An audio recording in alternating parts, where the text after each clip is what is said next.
Hi, everybody. This is Chris Rafford with Corvid Cyberdefense. Thanks for joining today's session, continued session on handling objections for SMBs. We are going to give people a few more minutes just to join in here, just a couple of minutes. So thanks for joining in now, and we'll be back shortly. Thank you.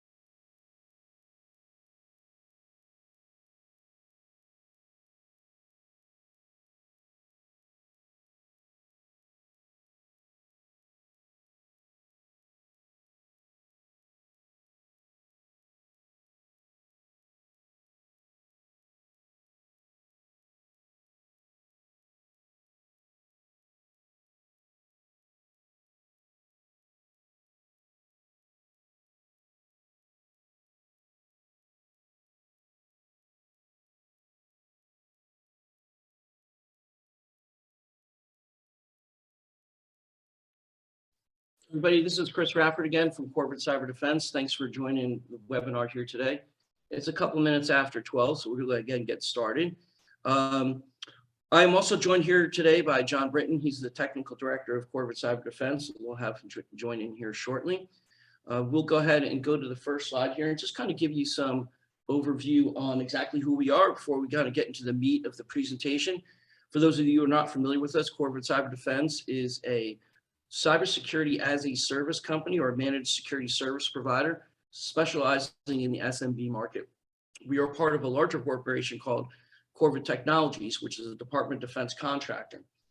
We use many of the same criteria required for Department of Defense contractors like Corvid Technology, our parent, and instill those into not only providing security for Corvid Technologies, but also using some of our built-in proprietary products, process, and people to support other DoD contractors and anybody else really in the SMB space that either requires, needs, or simply wants a better cybersecurity protection.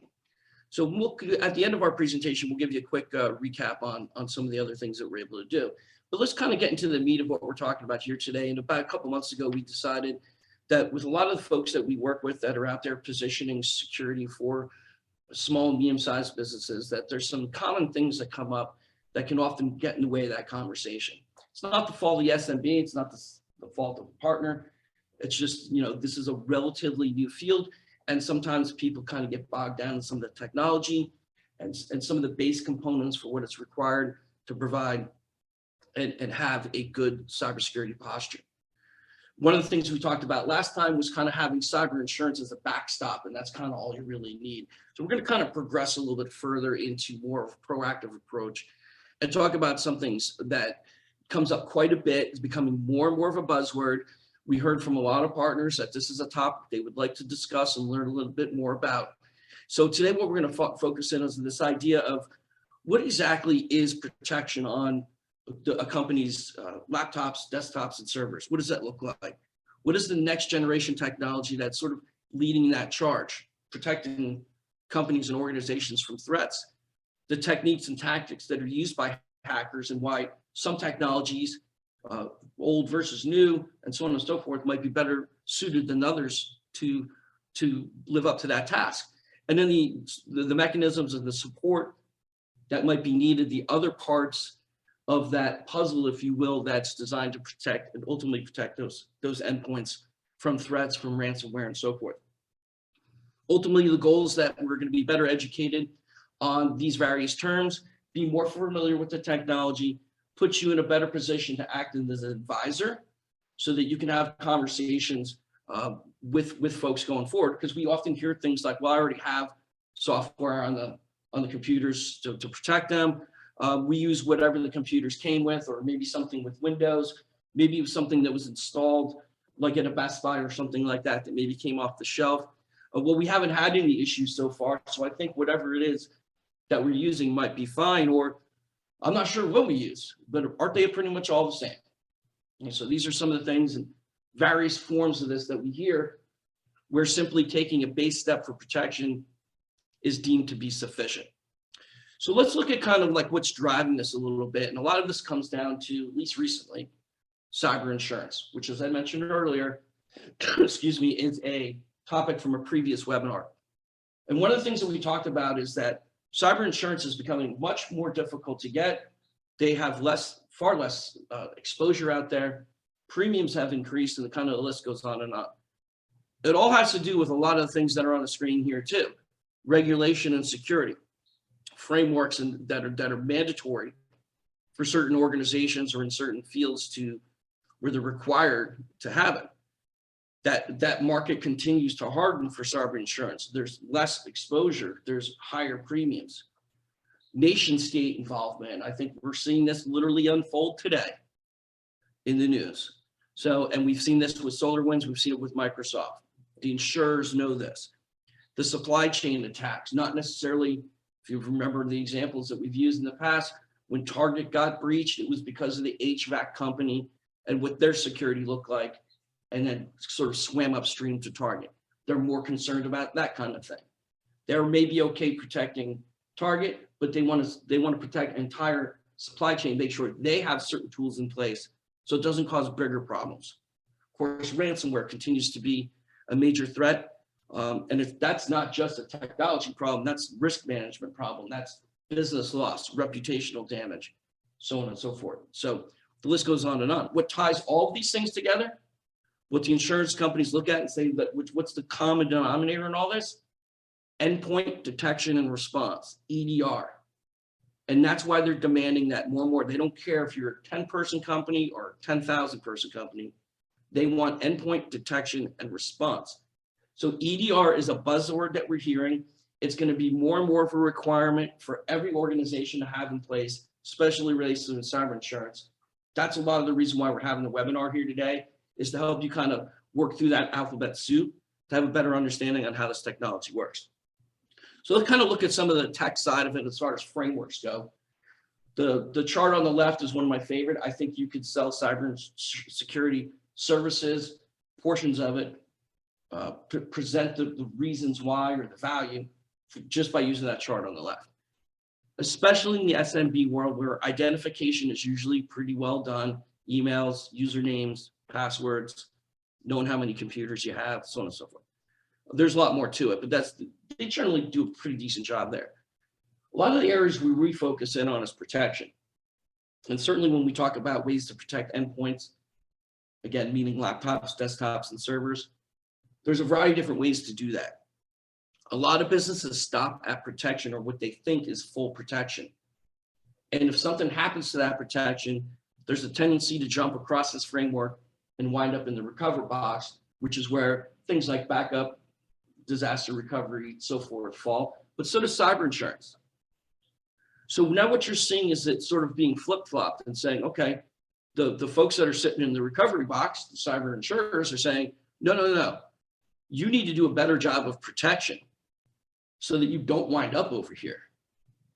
And one of the ways to do that is to put in the other two boxes here, detection and response. And that's ultimately where we get tools like not only any kind of SIEM or SOC type of process, some kind of monitoring that might need to go on in a particular environment, but you need to do a better job on protection or we're not going to insure you. And what we mean by a job of protection is have next gen technology, have it detecting and have somebody responding, which brings us to the right side of this slide. The technology's kind of always been there. What's required now to do a better job on detection and response, not only protect your company or to be compliant or to protect your customers and their reputations, but to get cyber insurance itself, you need to bring in a people and a process behind the technology. And that's where you hear a lot of the terminology that we hear today. EDR, EPP, XDR is a buzzword now. So what we want to do now is I'm going to bring in John, who's part of our people here at Corvid Cyberdefense, to talk a little bit more about some of the differences between these types of technologies. John? Perfect. Thank you, Chris. Excuse me, sorry, I'd not spoken for a second. So thank you for the intro, Chris. And thank you everybody else for partaking. As Chris alluded, I'm the technical director for Corvid Cyberdefense, and I do have a British accent, so please bear with me. If there are any questions, please obviously throw them in the chat box. I am going to step this up into a little bit more technical, just to kind of give some background to these definitions and what the mechanism supporting them is. So obviously completely agree with the two frameworks in which Chris has alluded to, the people tech and process piece being the fundamentals of any security operations, and the control framework provided by NIST being the foundations for any approach. But the next two types of considerations that I really want to put into place is just obviously the value of where endpoint protection, EDR, MDR really falls. So very heuristically created this the other week, where what I'm trying to identify is obviously a layered approach to defense, defense in depth. And the ultimate goal of that, as you can see by the obviously beautiful drawing I made on the right, is the data. We are protecting data at all costs, whether that's obviously from ransomware, whether that's from manipulation, whether that's from people stealing it and using it against you. But all of the efforts and what we're trying to do is to protect data for obviously the organization's sake. Now, on the left-hand side, this is obviously the layered approach in which this diagram is alluding to, where you have your firewall, email security gateway, and AV, antivirus, or endpoint protection. And then you have everything else in white.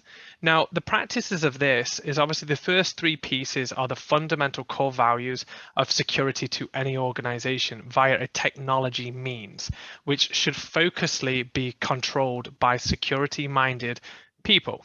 Now, that can either be with internal resources or obviously external, but ultimately there's a methodology to protecting the organization through technology. And as I go from obviously the top layer down to the bottom, it's obviously alluding that firewalls and email are somewhat interchangeable. There are 94% of attacks start from email.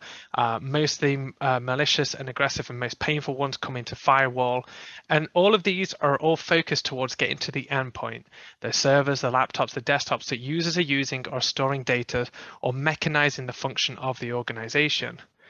But at that point, that's where it stops from a technology perspective, and that's where it falls over to more of a mechanism that actually falls into the IT organization. So what we find is when we have these conversations, a lot of IT providers, or sorry, IT directors, or even providers within the organizations are so focused on the top three that they're not actually able to understand that upgrades, updates, access management, encryptions, monitoring, user training, backups, and data are all core functions that really they should own. Like maybe not user training or whomever, because that doesn't really matter too much who owns that as long as it's conducted. But a lot of the other functions are processes that need to be built into the organization that typically don't get done. So when we saw the Colonial Pipeline hack, that's because of an access management issue. When we saw Kaseya, that's because of an update issue. When we saw Equifax get hacked, that was because of a vulnerability living there for 9 months because they weren't able to get ahead of themselves from the top three pieces. So as we allude to the fundamental stepping stones into any security, to protect the data, you really have to make sure that the first three elements are protected by technology.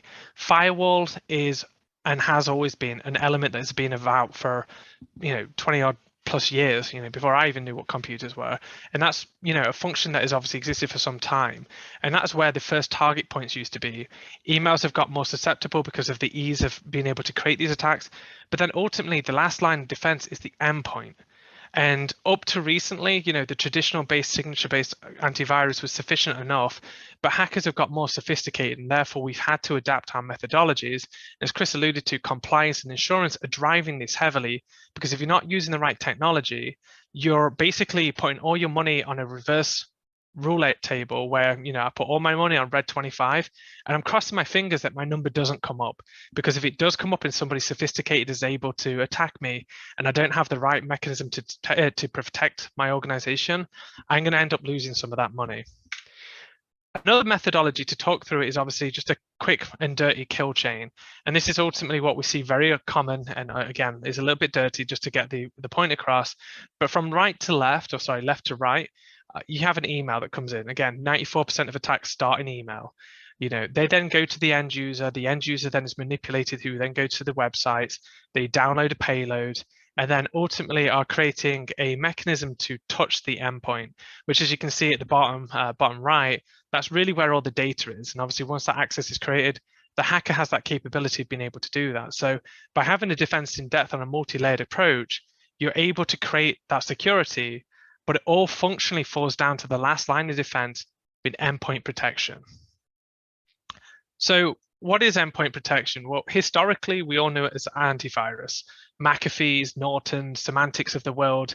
I remember, as a kid when my dad used to get a computer and would spend forever trying to buy a cracked version of Norton so we didn't have to pay for the full subscription. But ultimately, that was all based on a library of known signatures. And the scenario which I'm going to paint is a combination between one variable, which on the right is the pictures you can see. These are two bouncers on a nightclub. They functionally have a list of known people who've been banned from that nightclub. And they've also got the mechanism of basically checking IDs, very functional, very easy approach to be able to obviously stop people. But, they're susceptible to what's identified as 0 days. These are fake IDs that they've never seen before, or maybe foreign IDs that they're not available for, or, it's just too busy and somebody's able to sneak in behind somebody else or jump over the barriers. And this is very common within signature-based antivirus, where a 0 day exists. And what a 0 day is basically an unknown. So let's take it to Corona, right? When that first came out, the only option that we had was stay at home, because we did not know how to protect ourselves against Corona. So for a good 3 to 6 months, we were under this whole mandate of biological warfare that we didn't dare leave our house. Now, obviously, cybersecurity is a little bit quicker on that, but when a 0 day comes out, there is no cure to prevent that. So obviously, when you have a signature-based antivirus, if there's no cure or no methodology to detect it, there is no method to protect yourself. So obviously you're susceptible. Now, in this day and age, there's no kill switch. You can't just cut yourself off from the internet to protect your business. Unfortunately, we've all got to be interconnected. So the day of antivirus is dead, and there's a lot of obviously applications and agents out there that provide signature-based antivirus. And unfortunately, it's not sufficient enough. Hence why the insurance carriers are like, go EDR. And obviously that's why you guys are here to kind of learn what that is. So the alternative scenario, and I'm going to use TSA as the example, don't get me wrong, we've all had to stand in a queue for the airport for several hours, just ignore that factor to it, but just go for the mechanism of what they do. On the front desk, you have somebody checking your ID. They're running it against a database. They're doing the same scenario checks to make sure that it's valid, it's in date, it's legitimate, and you're not on a no-fly list. So some of the core functions of what signature-based does, it still exists. It's done in a different mechanism to make it more performable and more effective, so you don't have to queue up for several hours. So obviously, again, please ignore that. But obviously, it's not just a solo signature-based detection mechanism. The next factor is you've got to take your shoes off, your belts off, your hats off, empty your pockets. You're then going to obviously take your laptops out, your iPads, all that, all the annoying things that we all have to go through, to then go through an X-ray machine for your baggage. Then you go through an X-ray machine, then you get obviously pat down and all that good jazz. And what this mechanism is doing is it's not just checking the functions of a signature, it's also having a look to see, do you have a vape pen in your carry-on? And then when we investigate that vape pen, is that just a tobacco vape pen, or are you actually trying to smuggle drugs? So it's doing a lot more sophisticated capabilities where, functionally, and I don't know if you can take vape pens on, I don't smoke, but, that might be a function that you're allowed to. So you're obviously going to make an exception to allow that to go through because it is tobacco. But obviously if it's, cannabis, that's not something that's allowed. So there needs to be a bit more sophistication. And that's where it comes into like the Endpoint Protection, EPP agents, having the EDR components to be able to actually look at the whole scenario in a quick real-time or noticeable from your perspective point of view to see the whole scenario. And also build out an understanding of what's really going through. So this is truly what EDR is. It's not just an aggregation of a single one-to-one scenario of signatures of if it's A and I find A, stop it. It's now looking at actually how the organizations are operating, because in this day and age, a lot of people do macro scripting, a lot of people do memory changes, a lot of people are utilizing applications on their desktops that allow them to function in different methodologies. Now, this is susceptibly fine. It does open itself up to vulnerabilities, but that's where the EDR component really comes in, is to understand the operations in the business. Because if, I've got Derek in the IT team who Python scripts a lot, fine, that is absolutely fine. But if all of a sudden I see Susan in finance running some hardcore PowerShell scripts that are reaching out to the internet and uploading and downloading things, that is an anomaly that should not exist. And traditional based antivirus had no methodology of being able to detect that. Whereas obviously for the EDR component, it's looking at different functions in which a laptop has the full capabilities of doing. And as we alluded to, hackers are actually doing that because it's the normal thing to do. So a lot more data points, a lot more collection pieces. Now, the problem, obviously, what this opens up is obviously it's a more sophisticated tool. And, to go back to Chris's point, it's no longer just a technology game where you download McAfee or install Norton, you turn it on and you're good to go. To create that orchestration of the technology to work in support of the business without, really impeding that yin-yang effect of business operations and security, you obviously have to rely on the technology, which is obviously there to create protection. But that actually needs to have processes around it to allow a detection mechanism and also to allow exceptions, the business to operate as it should be. And functionally then has to have that people process to it, where they actually understand what actions should I be taking if I see Susan in financing doing PowerShell scripts. That's not the normal. What am I to do? And that's where it becomes a trio approach to be able to achieve next generations. Now, as you can see from this top slide, if I go from, the title, I've gone from endpoint detect and response to manage, detect, and response. So MDR doesn't necessarily relate specifically to EDR, but is the process on top of security that is really the capability of what most organizations are talking about when they say MDR. So by all means, you could come to us and say, I need an EDR tool, and that's all I need. And I give it to an organization. The first question I'm asking, do you have the people and the processes in your organization to manage said technology? If they say yes, perfect. There you go, here's an agent. But for the most part, in the SMB world, there is no people and there's no processes that the organization is doing. So obviously the next piece to it is enabling that MDR approach. So management being the key variable. Now, obviously, as I alluded to, protection is achieved by the establishment of an EDR technology. Emphasis on establishing that correctly. Detection is obviously created through playbooks of, again, Tom can do PowerShell, but Susan cannot because that's how the business works. My wife, she works in tax accounting. She macro scripts all day. And I didn't know that until I put antivirus on her machine, EDR on her machine. And I was like, holy crap, what are you doing? And then that's where I had to create that mechanism of, okay, she does this in Excel, but if I ever see Excel reaching out to the internet to pull down a payload, that's malicious. So that's where we create what's called playbooks. And then obviously the response piece. Businesses are continually changing. Infrastructure is changing. The arena in which we survive and live in is constantly changing. So the response piece, unfortunately, needs a person to put that mechanism of thought to go, okay, is this a scenario of normal, or is this something that we've got to create a mechanism for? So where my organization is, if we saw Russia like coming to target our attack, the first action we would do is to take and say, well, let's block Russia. If I saw a large volume of Russia, then that's where the next mechanism would be, okay, now I need to then investigate that because we're truly being targeted.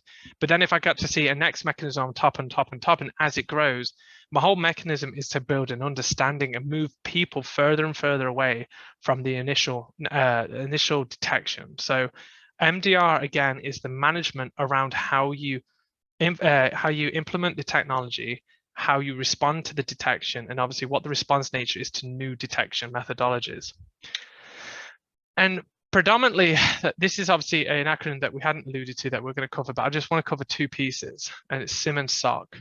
SIEM is Security Incident and Event Management. This is a huge buzzword. And this is also a bad sale sometimes, where we get organizations that reach out to us and said, hey, I've been told to go get a SIEM, a SIMI, a Summit SIM, SIM, I'm not sure, it's something SIM-like. And as soon as we quickly ask them, it's like, okay, what are you trying to achieve with that SIM? They're like, oh, we just want to better make detection and response mechanisms. But the problem is a SIM is just an aggregation of data. So as I'm alluding to here, we've got firewall data, endpoint data, and email data that all feeds into a single window. So instead of us having to have 3 windows to watch, we're only watching 1 window, which is a mechanism of SIM. If that's what you're trying to achieve, to then utilize your internal resources to do the next screen where I'll show you, fantastic. But a lot of the time there's obviously misinterpretation with this, but this is a tool that is heavily needed to enable what we identify as XDR or MDR when you want to do the detection and response. And obviously the mechanism behind that is you take the aggregation of data into the SIEM, you create detection logic, and you create alert thresholds, which ultimately, as I alluded to, has to go to what's identified as the SOC, not SOCK, but SOC, Security Operations Center. And this functionally is the people. You know, the 24/7 US-based SOC, security engineers, they're obviously focused on understanding. So in one aspect, your IT director might understand how to build an organization to allow things to operationalize and work. But if we see on the data that people are going to pornography, malware's getting downloaded, you know, susceptible to X, Y, and Z vulnerabilities, the data is dirty, and that's where you need the security operations team to take that understanding of what we're seeing in the data and then reapply that to the initial protective approach that you put into the organization. So obviously that's the mechanism to create what MDR would be for the managed detection response. There's obviously two additional tools, which is SIEM and SOC, that go on top of that, which is again a process, technology, and also the people. So obviously the last acronym is XDR, and XDR is the mechanism of not just applying endpoint data, but actually capturing data from multiple different choke points. So obviously, as I've expanded here quite heavily, the core functions for most organizations want to take obviously the firewall data, the endpoint data, and the email data, as I've alluded to here quite heavily with, you know, the nice graphic at the top for EDR. On the left is the firewall data for IDS, IPS, malware, application controls, web traffic, URL filtering, sandboxes. On the right, you've got the email traffic.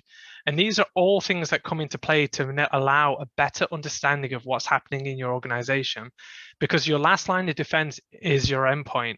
If that detects malware, it's not necessarily a question of what happened, but it's more how did it get there? Because it likely came through the firewall that potentially went through the email. If the email was compromised through an account, up in the top right, do I see new domain controller accounts being created? Do I see fraudulent multi-factor authentication pieces? So although we haven't really heard too much from XDR, this is really the advancement of MDR and EDR to enable a full visual understanding of a business, to enable whoever is monitoring full capabilities to really do the root cause analysis and jump back into where we functionally can do the research and obviously mitigate these threats. Chris, do you have anything to add to this? No, John, it's excellent. We did have a question that came in that says, do you feel like the trend is more suited to the XDR side? Is that where it's going, or EDR? I think it's a great question, but if you have any insight on like what the insurance carriers are mainly looking for in the SMB market. So you're going to find EDR and MDR. EDR is the first stepping point because that's the last line of defense. Now, obviously, we're a DoD contractor. We work quite heavily within the DoD. The DoD have pushed out a huge compliance framework where basically they turned around and said, if you're not XDR by the end of the year, you're not allowed to play in the defense industrial base, supply chain, all that good jazz. They nearly broke the US DoD from doing that. So the small stepping stones, EDR all day, you know, there's a function of a handful of things. So insurance are asking for multi-factor authentication, EDR, and like monitoring. Now, to go from EDR, MDR, and just add XDR, everyone's got a firewall. So the function of being able to achieve both, you can get up to base camp with EDR, but it's just another little bit of a push to get to obviously the top of Everest for XDR. So EDR is definitely the focal point, the buzzword, but the other attachment pieces on top of that. So you can sell them a technology, but can they manage it?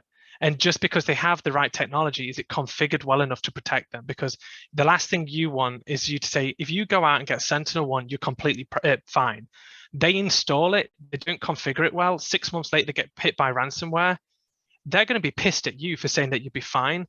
And that's where we thrive ourselves on educating in an appropriate manner to say, you need to have the technical support on top of this to make it work for the business and protect it. So EDR is the buzzword, but XDR, you know, the basic functions of it is adding firewall, is adding email, is adding the other elements to it to create that fairly easily done if you have the right tools, visibility to the whole organization, but the element being the right tools, and that falls down to the people, the processes, and the technology.